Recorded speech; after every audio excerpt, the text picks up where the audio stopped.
नमस्कार, the deep dive में आपका स्वागत है। नमस्कार। आज हमारे पास लेखक जी.एम. सोलंकी की किताब गेहूं की खेती बम्पर पैदावार का सरल ज्ञान से कुछ बहुत ही दिलचस्प अंश है और आज हम इन्हीं की गहराई में उतरने वाले हैं। जी हमारा मिशन ये समझना है कि गेहूं की पूरी फसल की किस्मत सिर्फ 20 से 30 दिन की एक छोटी सी खिड़की में कैसे तय हो जाती है। बिल्कुल, और इस चर्चा के केंद्र में रहेगी फसल की एक खास अवस्था जिसे क्राउन रूट इनिशिएशन या CRI कहते हैं। CRI? जी, लेखक सोलंकी इसे बहुत खूबसूरती से फसल का नींव का चरण बताते हैं। ये वो दौर है जब प्रबंधन में एक मामूली सी चूक भी पैदावार में सीधे सीधे 20 से 30% की गिरावट ला सकती है। और जिसकी भरपाई बाद में नामुमकिन है। यही वो लाइन है जिसने मेरा ध्यान सबसे ज्यादा खींचा। तो चलिए इसी नींव को खोद कर देखते हैं कि इसके अंदर ऐसा क्या छिपा है। किताब में जो पहली बात कही गई है वो थोड़ी चौंकाने वाली है। हाँ। लेखक कहते हैं कि अगर बुआई के 20 से 30 दिन के बीच गलती हो गई तो आप बाद में चाहे दुनिया की सबसे अच्छी खाद डाल दें, नुकसान तय है। आमतौर पे तो यही लगता है ना कि भरपाई की जा सकती है बाद में। बिल्कुल यही सोच होती है, लेकिन लेखक इसी सोच को विज्ञान के आधार पर चुनौती दे रहे हैं। देखिए, जब बीज उगता है तो उससे एक अस्थायी जड़ निकलती है। देखा। वो सिर्फ शुरुआती सहारा देती है। अच्छा। असली खेल 20-25 दिन बाद शुरू होता है। इसी को लेखक शीर्ष जड़ फुटान अवस्था कह रहे हैं। इस समय पौधा जमीन की सतह की ठीक नीचे से जड़ों का एक नया गुच्छा बनाता है। ये हैं द्वितीयक जड़। द्वितीयक जड़ें? जी, सेकेंडरी रूट्स। यही जड़ें फसल का असली इंजन है। यही मिट्टी से 90% से ज्यादा पोषक तत्व और पानी खींचती हैं। अरे वाह, तो इसका मतलब ये हुआ कि जो पहली जड़ थी वो सिर्फ एक स्टार्टर मोटर जैसी थी। क्या बात है, बहुत बढ़िया एनालॉजी है। बिल्कुल यही बात है। और इससे भी जरूरी बात यह है कि इन्हीं द्वितीयक जड़ों के आधार से नए पौधे फूटते हैं, जिन्हें हम कल्ले कहते हैं। हाँ, कल्ले या टिलर्स, और हर कल्ले में अपनी बाली लगती है।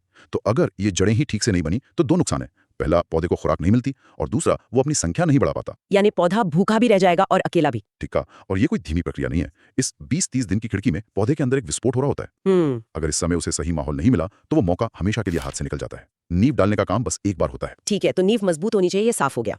अब आते हैं इमारत खड़ी करने पर, मतलब ज्यादा कल्ले निकालने पर। सोलंकी जी ने हार्मोन और पोषण के संतुलन पर बहुत जोर दिया है। इसमें जिंक की भूमिका का जिक्र है जो मुझे बहुत अनोखा लगा। अनोखा इसलिए क्योंकि जिंक का काम सीधा नहीं है। ज्यादातर लोग सोचते हैं कि जिंक भी नाइट्रोजन की तरह एक पोषक तत्व है। हाँ, जो पौधे को खिलाया जाता है।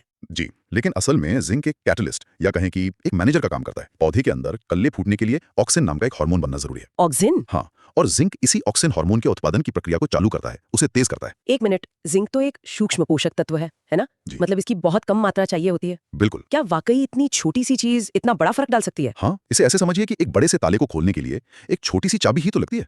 जिंक वही चाबी है। अच्छा। उसके बिना ऑक्सिन हार्मोन का ताला नहीं खुलता, और अगर ऑक्सिन नहीं बनेगा तो पौधे को ये सिग्नल ही नहीं मिलेगा कि उसे कल्ले बनाने। पौधा बस चुपचाप खड़ा रहेगा। और इसीलिए लेखक ने साफ लिखा है कि अगर बुआई के समय जिंक नहीं दिया तो पहली सिंचाई पर इसे हर हाल में दें। बिल्कुल। और इसी से जुड़ा है यूरिया देने का सही समय। कई किसान पहली सिंचाई से पहले ही यूरिया डाल देते हैं। जी, ये एक बहुत आम गलती है। लेकिन लेखक की सलाह इसकी ठीक उलट क्यों है? इसके पीछे का विज्ञान समझना जरूरी है। यूरिया पानी में बहुत जल्दी घुल जाता है। अगर आप उसे सिंचाई से पहले सूखी जमीन पर डालेंगे तो पानी के साथ घुलकर वो जड़ों की पहुंच से बहुत नीचे चला जाएगा। यानी लीचिंग, पैसे और खाद दोनों की बर्बादी। सही कहा। इसीलिए लेखक का ये कहना कि जब पेड़ जमने लगे तब यूरिया डालें, ये बहुत प्रैक्टिकल सलाह है। मतलब जब खेत में नमी सही हो। हाँ, इस समय यूरिया डालने से वो मिट्टी के कणों से चिपक जाता है और धीरे धीरे जड़ों को मिलता है। और CRI अवस्था में पौधे को इसकी सबसे ज्यादा जरूरत होती है। और सिंचाई के बारे में भी एक चेतावनी है, हल्की सिंचाई। ज्यादा पानी मतलब जड़ों का दम घुटना। जी, वैज्ञानिक भाषा में इसे हाइपोक्सिया कहते हैं। जब मिट्टी में हवा की जगह पानी भर जाता है तो जड़ों को सांस लेने के लिए ऑक्सीजन नहीं मिलती, और बिना ऑक्सीजन के जड़ें पोषक तत्व सोखना बंद कर देती हैं। बिल्कुल, और गलने लगती हैं। इसलिए हल्की सिंचाई का मतलब है कि पानी दें, लेकिन इतना ही कि वो कुछ घंटों में जमीन सोख ले। चलिए, पौधे को बढ़ने के लिए एक बढ़िया माहौल तो दे दिया, लेकिन लगता है इस दावत में कुछ बिन बुलाए मेहमान भी आ जाते हैं, है ना? हाँ, बिल्कुल। मैं खरपतवार की बात कर रही हूँ। लेखक ने उन्हें कचरा नहीं बल्कि अवसरवादी पौधे कहा है। ये शब्द बहुत महत्वपूर्ण है, अवसरवादी। वो अवसर का इंतजार करते हैं। मतलब खरपतवार के हजारों बीज मिट्टी में सालों से सुप्तावस्था में पड़े रहते हैं। डोनेंसी में? जी, वो बस सही मौके का इंतजार कर रहे होते हैं, और वो मौका हम उन्हें पहली सिंचाई के साथ देते हैं। 20-25 दिन बाद जब हम पानी देते हैं तो मिट्टी में नमी और तापमान का वो आदर्श मिश्रण इन सोए हुए बीजों के लिए अलार्म का काम करता है। और एक बार ये जाग गए तो ये गेहूं से कहीं बेहतर प्रतियोगी होते हैं। स्रोत में लिखा है कि ये 3 से 4 गुना तेजी से खाद खींच सकते हैं। हाँ। ये तो सीधी सीधी डकैती हो गई। मतलब जो जिंक और यूरिया हमने इतनी मेहनत से डाला उसका बड़ा हिस्सा ये खरपतवार खा रहे हैं। बिल्कुल, ये सिर्फ जगह और धूप के लिए नहीं बल्कि पोषण के लिए सबसे बड़ी लड़ाई लड़ते हैं। और यहीं पर लेखक का वर्गीकरण बहुत काम आता है, चौड़ी पत्ती वाले और संकरी पत्ती वाले। संकरी पत्ती वालों के बारे में जो मिमिक्री वाली बात है वो तो कमाल है। मतलब ये खरपतवार इतना चालाक है कि वो हमारे पौधे की नकल करता है। हाँ, ये एक बहुत बड़ी चुनौती है। इसका सबसे बड़ा उदाहरण है गुल्ली डंडा या मंडूसी, जिसे मजाक में गेहूं का मामा भी कहते हैं। सही कहा। ये शुरुआती 30-40 दिनों में देखने में हूबहू गेहूं जैसा लगता है। पत्तियां, तना, रंगत, सब कुछ। तो इसे पहचान कर हाथ से निकालना तो नामुमकिन है। लगभग नामुमकिन। और ये गेहूं का सबसे खतरनाक प्रतिस्पर्धी है। और चौड़ी पत्ती वालों में बथुआ, जिसे सबसे बड़ा खाद चोर कहा है, इन्हें पहचानना तो आसान होता होगा। हाँ, पहचानना आसान है, लेकिन ये कम खतरनाक नहीं है। इनकी रणनीति अलग है। ये अपनी चौड़ी पत्तियों से जमीन पर एक छतरी बना लेते हैं जिससे गेहूं के छोटे पौधों तक धूप नहीं पहुंच पाती। अच्छा, तो एक तरफ संकरी पत्ती वाले खाना चुराते हैं और दूसरी तरफ चौड़ी पत्ती वाले खाना बनाने की प्रक्रिया ही रोक देते हैं। बिल्कुल। ठीक है, दुश्मन की पहचान हो गई, उसकी चालें भी समझ आ गई। अब आते हैं जवाबी कार्रवाई पर। सोलंकी ने सिर्फ समस्या नहीं बताई, बल्कि एक पूरी रणनीति दी है। ये एक तरह की शाकनाशी की मास्टर क्लास है। बिल्कुल, और यहाँ सिर्फ दवा का नाम नहीं बल्कि उसके काम करने का तरीका यानी मोड ऑफ एक्शन समझाया गया है। हाँ, ये बहुत जरूरी है। जैसे अगर खेत में सिर्फ चौड़ी पत्ती वाले खरपतवार हैं तो 2,4-D रसायन की सलाह दी गई है। और इसका काम करने का तरीका बड़ा दिलचस्प है। ये हार्मोन सिस्टम को हाईजैक कर लेता है। मतलब क्या है इसका? मतलब ये कि ये रसायन पौधे की कोशिकाओं को अनियंत्रित रूप से बढ़ने का सिग्नल देता है। कोशिकाएं इतनी तेजी से बढ़ती हैं कि पौधे का पूरा सिस्टम चरमरा जाता है, नसें फट जाती हैं और वो एक तरह से बढ़ते बढ़ते ही मर जाता है। वाह, ये तो बहुत ही स्मार्ट तरीका है।